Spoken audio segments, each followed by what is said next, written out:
Bandicoot Retrospective.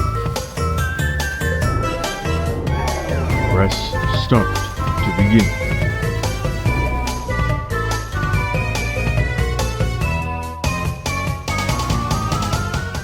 The year is 2017, and I swear this is the last video about the Sane Trilogy. We'll be moving on next time, I swear. I wanted to highlight what is probably one of the more interesting parts of this game. A few months after the initial release of the Sane Trilogy, Vicarious Visions decided that they weren't quite done with this game. They would give the Sane Trilogy 2 brand new levels. Well, one of them is brand new. The other one has a bit of a history to it. Will these DLC levels live up to the greatness of the original trilogy, or will Vicarious Visions only be able to recreate the originals, not make them? Let's find out.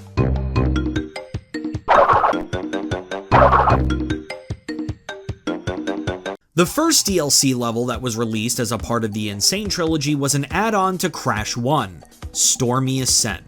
This is the level I mentioned before that has some history. Stormy Ascent is not an original level to the Sane Trilogy. It actually does exist in the original Crash 1. Sorta. Stormy Ascent was a level that was very close to completion when Naughty Dog was developing the original game, but they had to cut it for two reasons. The first reason being that there was just way too many bugs in the level that they just couldn't program out in time. The other reason they cut it was because the level was considered too long and too hard. When asked about the level, Andy Gavin said this: "Stormy Ascent was just cut because it was too long and too hard and we ran out of time. I wish we had put it in as some kind of Easter egg, as it was an awesome level.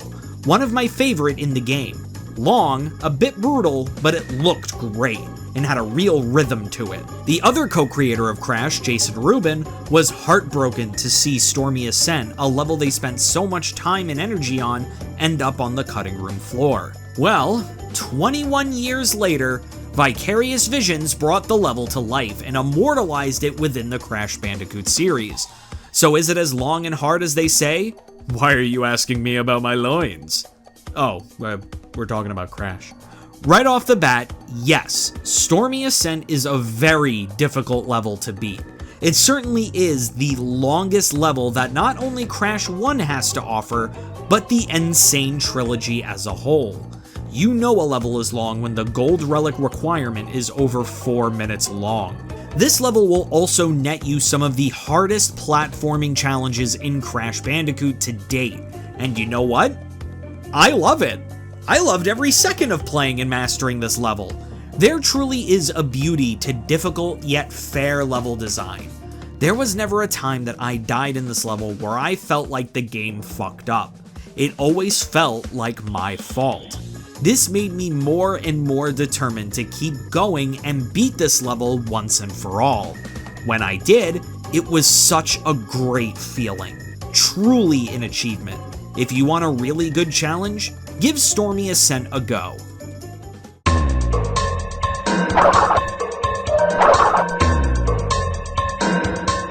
Now, future tense is an interesting prospect. I'd even say that Future Tense is one of the most intriguing levels in this entire trilogy. Why is that? The entirety of the Crash Bandicoot and Sane Trilogy is a remake of previous work, even Stormy Ascent. But Future Tense is a completely original level to this game. It is based off of no source material. This is a Vicarious Visions vision. Why this was interesting was because before Future Tense, there truly was one question on every Crash Bandicoot fan's mind. Yes, you were able to recreate the first 3 Crash games beautifully, but what's next? Will Crash just keep remaking older titles until that well dries up? Or will they make a completely new Crash game? If they do make a completely new Crash game, will Vicarious Visions be able to take up that mantle, or will Crash fall back into mediocrity after the initial trilogy yet again? Future Tense answered that question. The answer was a resounding yes. Yes, they could make their own Crash levels and have them be just as good as the original. Future Tense is yet another super challenging level that only Crash veterans should attempt. This time taking place in Crash 3, you must utilize every ability in Crash's arsenal in order to beat this stage. Thankfully, this stage isn't as long as Stormy Ascent, but it does have something that not a lot of Crash levels at this time have: a bit of non-linearity. In order to get every box in this stage, you must go in directions and check locations that you wouldn't think to look in order to find everything. Like I said, every piece of Crash's arsenal in this game is useful in this one level, and once you get it down, just like with Stormy Ascent, you get such a good feeling of accomplishment. It's just a super well designed level, and thank God, it is not a gimmick level. I think the Sane Trilogy devs started to realize that people like Crash when it's a platformer, not a gimmicky mess. Honestly, I think I like Stormy Ascent an eensy-weensy bit more, but that honestly might be because Stormy Ascent feels like a true Crash Bandicoot challenge, where this level is just a difficult Crash 3 level. I still highly recommend playing it too.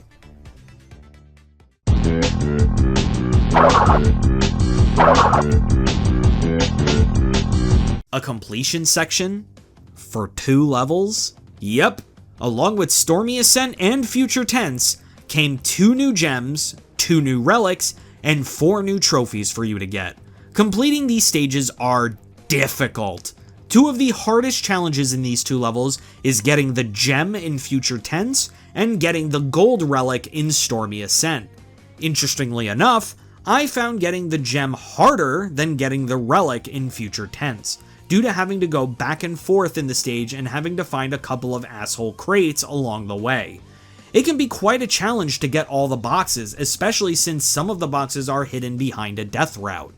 As for getting the gold relic in Stormy Ascent, oh man, what a challenge. This is easily the hardest challenge in the entirety of the Crash Bandicoot N Sane Trilogy.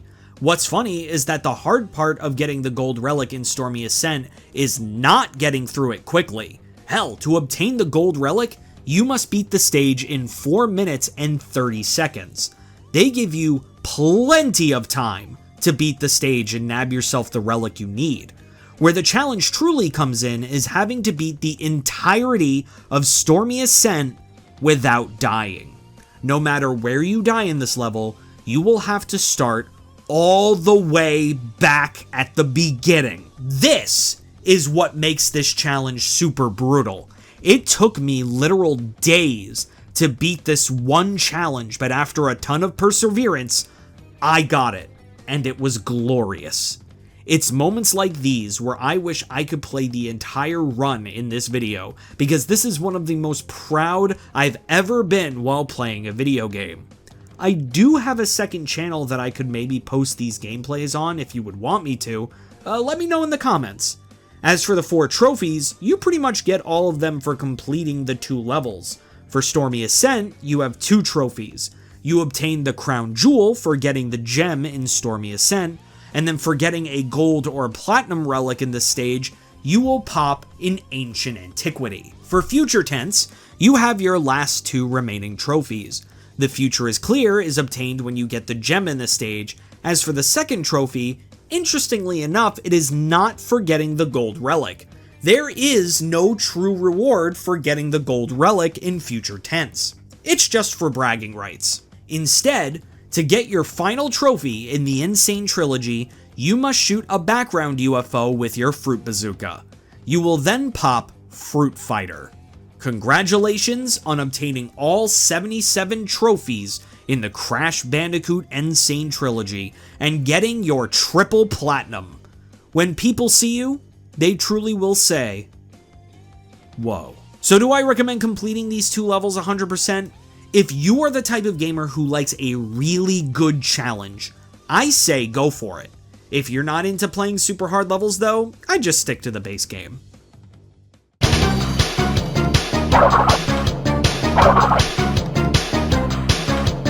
We are finally at the end of our coverage of the Crash Bandicoot N Sane Trilogy. So how does it stack up? Crash Bandicoot 1 and 2 are improved in every way, but unfortunately, Crash Bandicoot Warped suffers from issues concerning its gimmicks. Every single game's story and gameplay are recreated beautifully, and it really just goes to show that this wasn't a remake made with the desire for money. Hell, Crash Bandicoot was a huge risk at the time this came out.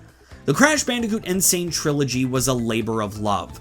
They loved these characters, they loved these stories, they loved these games. Vicarious Visions understood why Crash was so beloved in the first place and really solidified Crash Bandicoot's place in modern gaming. Without the N Sane Trilogy, I'm confident that Crash Bandicoot would still be dead with Mind Over Mutant and have no hope of returning.